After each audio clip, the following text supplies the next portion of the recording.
কথা হচ্ছে আয়ুষ্মান ভারতের ফর্ম ফিল আপ আমি কোথায় করব বা কিভাবে করব।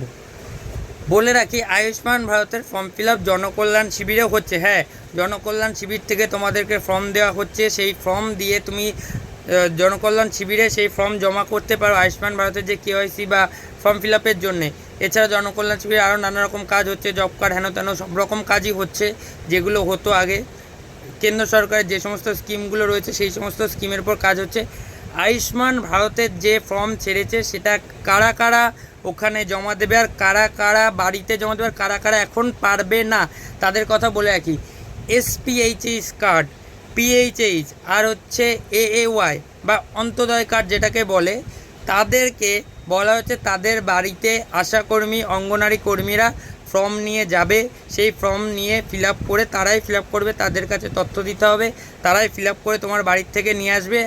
আর যারা RKSY 1 RKSY 2 মানে আর হচ্ছে জেনারেল কার্ড যাদের আছে তাদের আয়ুষ্মান ভারত করার ক্ষেত্রে যে ফর্মটা বেরিয়েছে সেই ফর্মটা তোমার নিকটবর্তী বিডিওতে জমা দিতে পারো, বা এই 15, 16, 17 3 দিন যে জনকল্যাণ শিবির হবে সেইখানে তোমরা তোমাদের ফর্মটি জমা করতে পারো। আর 70 বছর বয়সী যারা অধিক রয়েছে তাদের ক্ষেত্রে, যারা এসপিএইচএইচের মধ্যে পড়ছে তাদের তো বাড়িতে অটোমেটিক্যালি যাবে ফর্ম।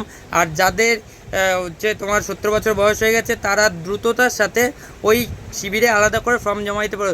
দুটো কিন্তু আলাদা ফর্ম, যাদের 70 পেরিয়ে গেছে তাদের জন্য আলাদা ফর্ম, আর যারা RKSY 1 RKSY 2 আর জেনারেল তাদের ফর্ম আলাদা। তাদের ফর্মের পিডিএফটা আমি দিয়ে দেবো, যদি কারোর দরকার পড়ে অবশ্যই আমাকে কন্ট্যাক্ট করবে। আর যাদের ভোট কেটে গেছে তারা কি আয়ুষ্মান ভারত পাবে? হ্যাঁ, তারা অবশ্যই আয়ুষ্মান ভারতে আবেদন করতে পারবে।